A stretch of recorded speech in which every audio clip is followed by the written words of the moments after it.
그 실기 준비하실 때 그 하루 평균 공부 시간은 얼마나 될까요? 하루에 정확히 말하면 한 13시간 정도 공부했습니다. 하루에 13시간이요? 네네.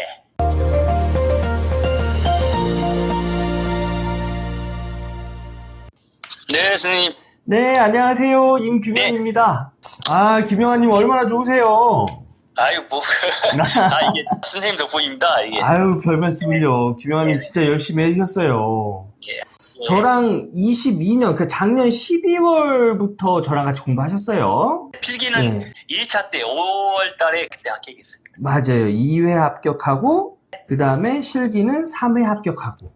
요렇게 쭉 12월부터 시작하니까 한 11개월? 요번 3회차 시험 난이도가 어떻다고 생각하실까요? 제가 2회차 실기도 받고 3회차 실기도 봤는데 네. 중에서 하 정도 그렇게 높은 건 아닌데 왜 여쭤봤냐면 요새 이런 얘기가 있더라고요. 2023년 3회차 합격자들은 어디 가서 자격증도 내밀지 말아라. 네. 뭐 이런 얘기를 하고 다니시는 분들이 계세요. 뭐 너무 쉬워서 물기사다 뭐 이런 이야기도 있는가 봐요. 아무리 쉽게 나오더라도 공부하지 않은 사람은 못 붙어요. 그죠? 공부하신 분들이 붙으신 거예요. 그죠? 네, 그래서 요번에 자격증 합격하신 분들 주변에서 네. 그런 이야기 하시는 분들 괜히 배 아파서 하는 이야기니까 너무 신경 쓰지 마시고요. 다 똑같은 자격증입니다. 예. 예, 저도 그런 말을 한두 군데에서 좀 들었습니다. 그렇지만 속으로는 그분이 합격한 분인지 아닌지는 몰라도 시험 자체를 그렇게 함부로 갔다는 것은 시험에 대한 마인드 자체가 문제다. 저는 그렇게 봅니다. 예, 예. 예, 아무튼 간에 뭐 그런 생각 할 수는 있는데 공부하신 분들이 붙는 시험입니다. 뭐 규명아님 뿐만 아니라 자격증 취득하신 분들 그런 거 전혀 신경 안 쓰셔도 된다고 저는 보거든요. 맞습니다. 예. 시험은 시험이기 때문에 예. 그게 쉽다 어렵다 하는 것은 그건 개인의 그 주관적인 생각이지. 그렇죠. 시험은 시험이라고 저는 봅니다. 예, 맞습니다. 예, 아무튼 축하드리고요. 필기는 한 6개월 공부하셨고요. 그죠? 필기는 한 4개월 공부하신 거죠, 그러면? 4개월 정도 됐습니다. 예, 4개월. 예, 예. 저는 누구든지 네. 저는 공부를 뭐 했던 안 했던 전공자건 비전공자건 여자건 남자건 뭐 나이가 많든 적든 간에 네. 저는 필기 6개월, 실기 4개월이면은 저는 합격 가능성이 있다고 보거든요. 어떻게 공감하시나요? 맞습니다. 저도 제 자랑은 아니지만은 제가 작년에 정년퇴직 있잖아요. 예. 결국 60 넘어서 공부했는데 네네. 물론 저보다 나이 많으신 분도 공부를 합니다. 그렇지만 또 젊으신 분 많이 하는데 이건 나이는 숫자에 불과하는 거고 그만큼 끈기와 이 소망 이게 있기 때문에 아무튼 필기는 적어도 6개월, 실기는 저 4개월 그것은 맞다고 봅니다. 네. 그 실기 준비하실 때 네. 그 4개월 정도 준비하셨잖아요. 네. 요 하루 평균 공부 시간은 얼마나 될까요? 하루에 정확히 말하면 한 13시간 정도 공부했습니다. 하루에 13시간이요? 네네. 왜냐하면 아침 9시부터 해가지고 새벽 1시까지 했으니까요. 밥 먹는 시간 1시간 빼고 뭐 잠깐 쉬는 시간 1시간 빼면 13시간 되네. 아침에 7시 정도에서 일어나거든요. 아침에도 일어나서 공부하고 그리고 아침밥 먹고 다시 도서관 가서 공부하고 또 점심 먹고 또 도서관에서 한 9시 정도 와가지고 집에서 밥 먹고 그 다음에 1시까지 공부하다가 자거든요. 그것은 계속 반복적인 생활이었습니다. 하루에 13시간씩 이제 공부를 하신 거잖아요. 그죠? 그냥 오전 9시부터 다음날 오전 1시까지. 예. 실질적으로는 9시부터 아니라 그 전부터 일어나서 했으니까요, 아침에. 솔직히 저는 이렇게까지 공부 안 해도 합격이 가능하지 않은, 저는 그 생각이거든요. 저는 이제 이번 7월 달에 시험 보고 나서 떨어져가지고 그때도 많이 좀 실망했는데 그렇지만 이번 10월 7일 날 시험은 꼭 합격했다. 이게 또 이제 나이 못 간 사람 입장에서는 그것은 좀 해야 되겠다. 그 생각이 좀 들어요. 물론 체력이 좀 허용할 범위 내에서 해야 되는데 예, 그렇습니다. 그런데 이게 자칫 잘못하면 이런 메시지들이 이제 직장인들 있잖아요. 네네. 직장인들은 하루 13시간씩 공부하고 싶어도 못 하잖아요. 아유, 그러면 나는 뭐 하루에 공부할 시간이 한 2-3시간밖에 없는데 나는 못 하겠네. 이런 생각을 할 수도 있거든요. 저도 이제 직장생활 정년까지 하고 정년퇴직했지만은 직장인 같은 경우는 자기가 뭐 만날 건 다 만나고 할 건 다 하면서 공부 자체를 할 수 없는 거고 이 취미 활동이나 다른 것은 일단 다 정지시키고 그러면은 하루에 아침에 일어나서 1시간 퇴근하고 집에 와서 적어도 한 4시 5시간 정도 저는 해야 한다고 아, 그러지 않습니까? 그래서 8시, 9시, 10시, 11시, 12시. 그럼 하루에 6시간 정도는 공부해야겠다. 공부 시간도 물론 중요하지만, 저 이 일을 계속 해오면서 합격하신 분들하고 이렇게 이야기를 해보면, 네. 공부 시간보다는 본인이 가진 그 마음가짐. 저는 이게 더 중요한 것 같아요. 맞습니다. 선생님 맞습니다.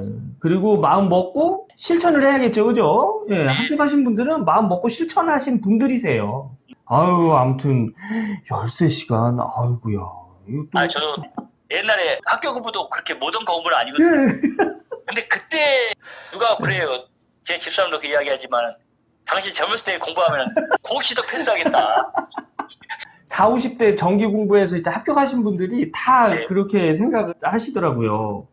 내가 학교 다닐 때 이렇게 공부했었으면 나 지금 예. 이렇게 안 산다고. 아, 저는 필기 시험 준비 시작은 어떻게 하는 것이 효과적이다. 뭐 이런 거 있으실까요? 자기전 공부는 60점 이상만 맞으면 되는 거지 학교 공부처럼 학문을 논하는 게 아니잖아요. 그렇죠. 예, 제가 그래서 19년도에 그것 때문에 실패를 했지만 이론 책자를 강의하는데 보면은 상당히 내용이 많거든요.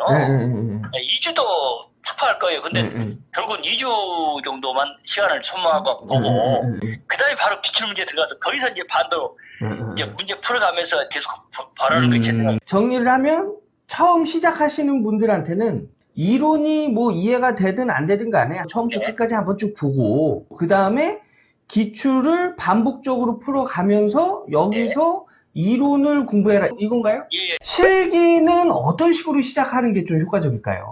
실기 형태가 대략 어떤 식으로 문제가 나오고 어떻게 한다는 대략적으로 알아보려고 그렇다고 머리에 뭐 암기할 수 있는 건 아닌데 서베이식으로 해가지고 한번 느껴보려고 들었고요. 한 얼마나 걸리셨어요? 이론 처음에 들으실 때? 한 4일 정도? 이론을 본 이유가 이론을 내가 배워서 이해하기보다는 그냥 분위기를 조금 보시려고 보신 거예요? 네, 그렇습니다. 그리고 대략적으로 실기가 어떤 식으로 저는 실기 공부할 때는 아예 실기 자체를 보지를 않았기 때문에 그래서 아 실기는 어떻게 나오지 하고 한번 궁금해서 그러면 실기도 마찬가지로 이론을 먼저 그냥 짧은 시간 안에 분위기만 이렇게 느끼는 선에서 한번 보고 그 다음에 이제 바로 이제 그 실기 기출 문제 이것도 역시 기출문제.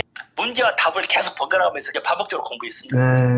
11개월 전치모에서 공부를 하셨어요, 그죠? 네, 그렇습니다. 전치모에서 공부하면서 나는 이 부분이 제일 도움이 됐다 하는 부분이 있으실까요?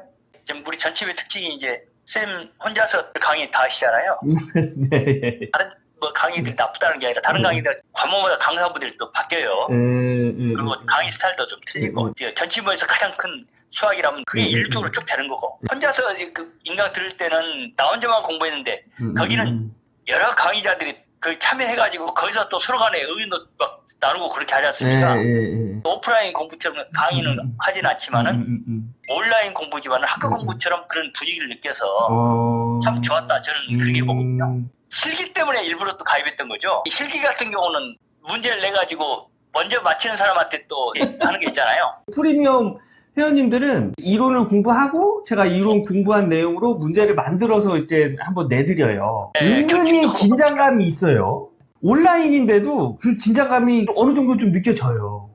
저는 처음에는 좀 그런 걸 못 느꼈는데 가면 갈수록 문제 나올 때 되니까 나도 모르게 이번엔 어떤 문제 나오지? 그러다 보니까 나도 모르게 내 공부 수준을 체크한다 할까? 공부가 더 되더라고요. 그래서 실시간 강의가 도움이 많이 되셨다. 네, 그렇습니다. 또 시험 준비하고 계시는 분들 있으세요, 그죠? 그런 분들에게 좀 도움이 될 수 있는 이야기 한마디 해주신다면 간단히 좀 부탁 좀 드릴게요. 제일 중요한 것은 이론에 너무 몰입하지 말고 필기든 실기든 기출문제를 얼마만큼 내 것으로 많이 만드냐에 따라서 합격 여부가 판가름되기 때문에 그때는 이제 필기나 실기나 기출문제를 중심으로 공부를 해라. 그리고 중간중간에 이론을 도외시하지 말고 다만 문제를 중심으로 풀면서 이론은 중간중간에 내가 가미해가지고 공부해라. 그러면은 결국은 그 문제가 너 것으로 될 것이다. 그래서 필기나 실기나 이론에 치우치지 말고 기출 문제의 기준을 두면서 기출 문제 안에서 이론을 배워야 된다. 그렇습니다. 자유진 취득하신 거 다시 한번 축하드리고요. 앞으로 또 건강하시고요. 다음에 또 연락 한번 가끔 드리겠습니다. 저도 연락드리겠습니다. 인터뷰 해주셔서 감사합니다. 겨울이니까 좀 더 건강관리 조심하시고요. 감사합니다. 너무 감사합니다, 선생님. 네.